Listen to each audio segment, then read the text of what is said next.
Bab 3 Dia sangat lelah karena larut malam dia bangun. Mungkin itu sebabnya dia merasa mabuk setelah menenggak beberapa minuman. Dia merasa baik. Semua orang bersenang-senang di pesta itu sampai Choi Gichul mengangkat gelasnya. Semuanya, aku ingin mengatakan sesuatu. Kamar itu sunyi. Mereka mengatakan hal terbaik yang bisa dilakukan bos di sebuah pesta adalah pergi lebih awal, jadi saya akan meninggalkan kartu kredit perusahaan di sini dan pergi. Selamat bersenang-senang. Anda dapat menghabiskan semua yang Anda inginkan. Bahkan, jika Anda tidak menghabiskan sebanyak yang dihasilkan perusahaan dalam sehari, saya akan kecewa. Bitmain mendapat untung rata-rata 1,2 juta dolar per hari. Semua orang menertawakan leluconnya yang murah hati. Kamu yang terbaik, bos. Tolong tinggal. Kamu harus tinggal untuk minum-minum lagi.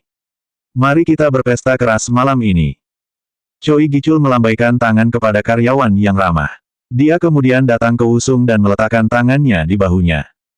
Namun, aku akan membawa kepala Kang kita yang paling sulit bekerja bersamaku. Oh, kami juga ingin pergi bersamamu. Chief Kang pasti menjadi favoritmu. Wusung berdiri untuk mengikuti Choi Gichul. Dia mencoba yang terbaik untuk menyembunyikan kebingungannya. Di dalam sedan mewah kelas S Maybach Benz, mereka tiba di sebuah kamar pribadi di Chungdam. Choi Gichul duduk di ujung meja sementara Jung Jin-suk duduk di sebelah kanannya. Wusung duduk di sebelah kiri. Choi Gichul menuangkan minuman keras mahal untuk Wusung dan memulai pembicaraan. Aku memikirkan apa yang kamu katakan pagi ini. Meskipun itu untuk kebaikan perusahaan, kami pergi terlalu jauh. Wusung berkedip dan mengambil gelas itu. Namun, Anda harus tahu, Chief Kang, betapa sulitnya bagi perusahaan pada awalnya. Wusung minum dengan cepat dan menjawab. Tentu saja aku ingat, itu adalah masa yang sulit. Tapi itu hanya berlaku untuk karyawan. Sebagai CEO, Choi Gichul memaksa semua orang untuk bekerja lembur untuk memenuhi tenggat waktu yang mustahil. Beberapa karyawan yang tidak bahagia pergi saat itu dan hanya sedikit yang bisa selamat dari kondisi kerja seperti ini. Aku tahu betapa sulitnya bagimu juga, Chief Kang. Sekarang perusahaan kami berada di tempat yang baik, mengapa Anda tidak pergi berlibur dan menikmati hidup Anda? Anda tidak perlu bekerja terlalu keras lagi. Apapun yang Anda lihat tadi malam, itu adalah sesuatu yang akan diselesaikan segera. Choi Gichul selalu memiliki cara menyindir daripada langsung. Dia menyiratkan bahwa ketika perusahaan itu buruk pada awalnya, mereka membuat daftar VIP untuk menghasilkan uang dari transaksi ilegal ini. Sekarang setelah perusahaan baik-baik saja, ini tidak akan terjadi lagi. Wusung harus melupakan semuanya. Ini persis apa yang dia katakan. Wusung mengambil botol dan menuangkan ke gelasnya. Orang-orang itu menerima kesunyiannya sebagai kesepakatan. Choi Gichul memutuskan mereka menyelesaikan perbuatan itu dan bertepuk tangan untuk memanggil nyonya rumah. Kami punya tamu penting di sini hari ini jadi bawa gadis-gadis terbaikmu. Nyonya rumah mengenakan gaun memikat membungkuk dan pergi. Sederet wanita cantik kemudian menggantikannya. Setelah banyak minum, Wusung membuka mulutnya dengan serius. Aku memikirkannya dan, jika kamu menyingkirkan transaksi ilegal ini dalam 1 minggu, maka aku akan melakukan apa yang kamu katakan. Choi Gichul tertawa keras dan menamparkan punggung Wusung. Hahaha. Apakah kamu masih memikirkan hal itu selama ini? Itu sebabnya kamu tidak menikmati dirimu sendiri. Dia mabuk, tetapi pikirannya jernih. Tolong berjanjilah padaku. Bitmain seperti darah dan daging saya. Saya tidak ingin turun. Haha, aku mengerti. Saya mendapatkannya. Saya akan melakukan apa yang Anda katakan. Sekarang supir saya akan mengantarmu pulang. Saya baik-baik saja. Saya akan naik taksi saja. Choi Gichul mendorong Wusung ke sedan ukuran sedang dan bersikeras. Haha, tidak mungkin. Saya tidak bisa membiarkan karyawan terbaik kami naik taksi. Tuan Kim, tolong bawa dia pulang. Sopir mendorong Wusung lebih jauh ke kursi belakang. Wusung mabuk dan tubuhnya terasa berat. Dia tidak bisa melawan dan tertidur di dalam mobil Paskas. Ya, saya sudah melakukan hal yang benar. Ini adalah hal yang benar untuk dilakukan. Jika dia melaporkan insiden itu ke Kisa, maka kemungkinan dia dan karyawan lain tidak akan menerima pembayaran insentif bulan depan. Orang-orang di tempat kerja akan membencinya dan orang tuanya akan menunjukkan kekecewaan mereka padanya. Dia tidak ingin itu terjadi. Mobil mahal melaju dalam diam. Melihat mobil itu pergi, Choi Gichul bergumam pelan. Memangnya dia pikir dia siapa, untuk memberitahuku apa yang harus dilakukan. Jung Jin-sup, yang berdiri di sebelahnya, menggigil ketika mendengar ancaman jahat dalam suaranya. Dia tertidur. Ketika dia bangun, dia duduk di tanah di dinding. Dia tidak bisa menggerakkan tangannya. Dia bisa membuka mulutnya. Dia tidak bisa menggerakkan tubuhnya sama sekali. Tiba-tiba dia mendengar suara dari kejauhan. Kita harus memastikan itu terlihat seperti bunuh diri. Jangan khawatir, ini bukan pertama kalinya saya. Jadi, apa yang orang itu lakukan untuk mendapatkan ini? Pak Kim memelototinya. Baik, saya tidak akan bertanya. Saya akan menyelesaikan pekerjaan ini dengan cepat. Apakah itu karena alkohol? Mungkin seseorang membiusnya. Wusung kehilangan kesadarannya. Dia mencoba yang terbaik untuk tetap membuka matanya tetapi dia tidak bisa. Dia merasa takut, tetapi tidak ada yang bisa dia lakukan. Dia kemudian merasakan sesuatu yang dingin di lehernya. Pak Kim merasakan denyut nadinya. Wusung bisa mendengarnya berbicara di telepon. Ya, sudah selesai. Ya, kami memiliki pernyataan resmi yang siap untuk media. Wusung kemudian kehilangan akal sehatnya. Dia tidak bisa menggerakkan satu otot pun di tubuhnya, tetapi bahkan kemudian, dia masih bisa mendengar percakapan Tuan Kim di telepon. Judul berita akan mengatakan, karyawan membunuh dirinya sendiri dari perasaan bersalah setelah melakukan perdagangan orang dalam. Wusung menggertakkan giginya dengan tak percaya. Ular itu. Dia menemukan jawabannya dengan cepat. Choi Gichul, itu ulahnya. Aneh bahwa dia ingin minum dengan Wusung dan bahkan menawarkan untuk mengantarnya pulang. Dia tidak percaya ini terjadi. Sialan, sialan.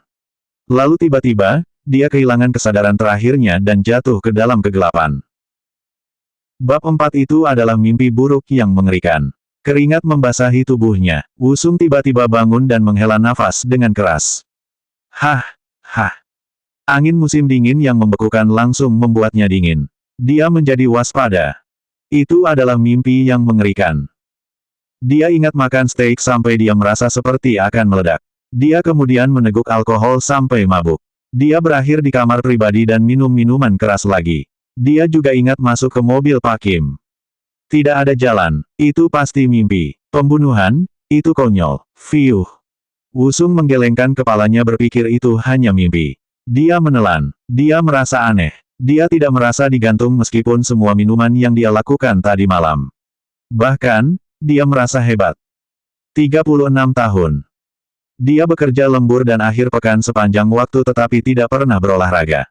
Ini membuat tubuhnya lemas sehingga sulit bangun setiap pagi. Tapi dia merasa berbeda sekarang.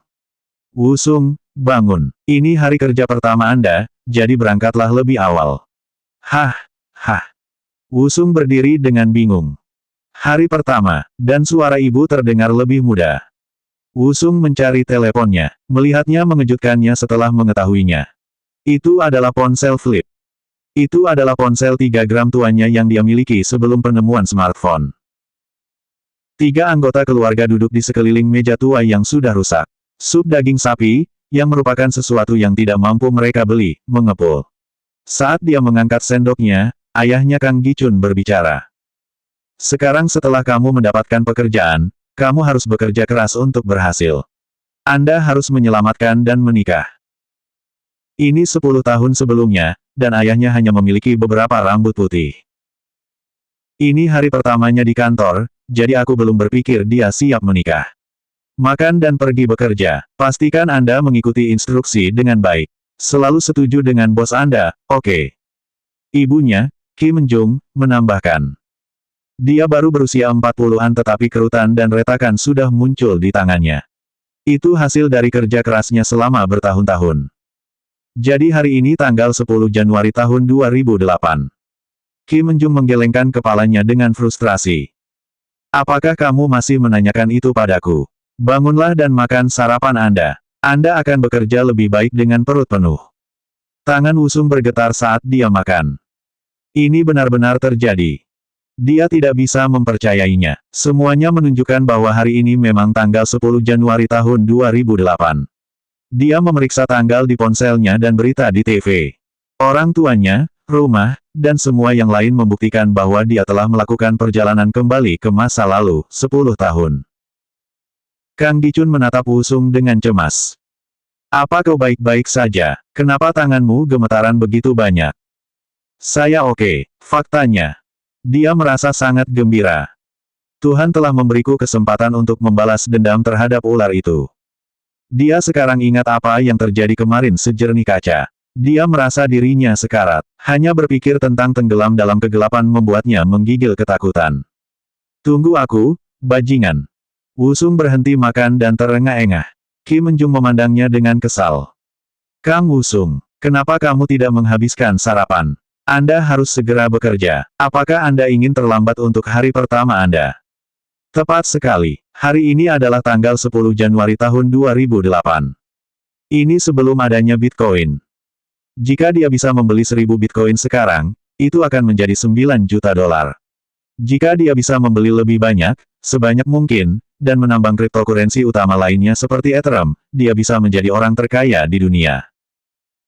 Jika ini terjadi, menghancurkan perusahaan Choi Gichul dan Daeyang akan sangat mudah. Wusung sangat senang dan bahkan tidak keberatan dengan omelan ibunya. Dalam perjalanannya untuk bekerja di Yewido, Wusung mengatur pikirannya. Pekerjaan pertamaku, jadi itu adalah Daesan System. Sistem Daesan. Daesan System adalah perusahaan yang berspesialisasi dalam keuangan SI. Itu terdiri sekitar 40 karyawan dan pendapatan tahunan 4,5 juta dolar. Dia bekerja di sini selama 1 tahun, kemudian 6 tahun di sistem data ST. Setelah itu, ia bergabung dengan Bitmain. Bitcoin secara resmi diperkenalkan pada bulan Oktober jadi, saya harus mengembangkan teknik penambangan dan menghasilkan uang. Jika dia ingat dengan benar, tanggal 31 Oktober tahun 2008 adalah tanggal buku putih Bitcoin diterbitkan. Sementara pada tanggal 9 November dan tanggal 3 Januari tahun 2009 adalah ketika kode terkait didaftarkan di Source4G.net, dan dunia menambang blok Genesis pertama. Pada tanggal 9, mereka merilis program penambangan. Dunia tidak mengakui Bitcoin sebagai mata uang yang menguntungkan saat itu. Pada awalnya, mereka melihatnya sebagai game untuk pengembang. Ada kisah terkenal membeli pizza dengan 10.000 BTC. Bangkitnya Bitcoin tidak akan terjadi hingga akhir 2009, jadi tidak perlu terburu-buru. Tunggu sebentar, apakah ingatanku selalu sebagus ini? Di masa lalu, ia memiliki ide umum tentang sejarah kriptokurensi, tetapi ia tidak pernah tahu tanggal semua kejadian. Tetapi hari ini berbeda. Dia bisa mengingat tanggal yang tepat. Yah, terserahlah. Saya harus mencoba untuk meninggalkan pekerjaan secepat mungkin dan membuat rencana. Yewido. Ini adalah stasiun Yewido. Pintu keluar ada di kanan Anda. Wusung meninggalkan subway yang sibuk. Wusung keluar dari stasiun kereta bawah tanah Yewido nomor 4 dan menatap gedung tempat dia dulu bekerja. Itu adalah pekerjaan yang sulit, tetapi dia belajar banyak dari itu. Itu waktu yang baik. Itu sulit tetapi saya tumbuh banyak di sini. Dia tidak memiliki banyak bakat di departemen pengembangan selama masa kuliahnya. Tanpa pengalaman, dia terlempar ke dunia nyata. Dia tidak tahu, dan dengan banyak kesalahan dan teguran dari bosnya, dia belajar tentang pemrograman. Dia bekerja pada program HTS, dan karena ini adalah perangkat lunak di mana pelanggan memiliki koneksi langsung, ada banyak fog voice of the customer. Setiap umpan balik negatif adalah tanggung jawabnya. Ayo pergi. Wusung naik lift ke lantai 7. Waktu mulai resmi untuk bekerja adalah sebelum jam 8 pagi, saat itulah pasar saham dibuka. Itu hanya pukul 7.30 pagi, tetapi banyak yang sudah bekerja. Hei asisten manajer Kim, apakah Anda yakin tes masuk HTS selesai? Ketika saya memasukkan ide dan PW, tidak ada pop-up pengantar dan saya tidak bisa masuk. Itu tidak mungkin. Pergi memeriksanya sekarang. Jika orang tidak bisa masuk ketika pasar dibuka, kami akan hancur. Kamu tahu itu kan? Wusung sedang duduk di kursinya ketika dia mendengar percakapan ini. Dia memandang mereka dan berhenti. Dia ingat hari ini. Tanggal 10 Januari tahun 2008. Hari ini adalah hari yang oleh para pengembang dijuluki, Hari Gerbang Neraka dibuka. Itu adalah hari pertama peluncuran sistem baru. Selanjutnya bab 5.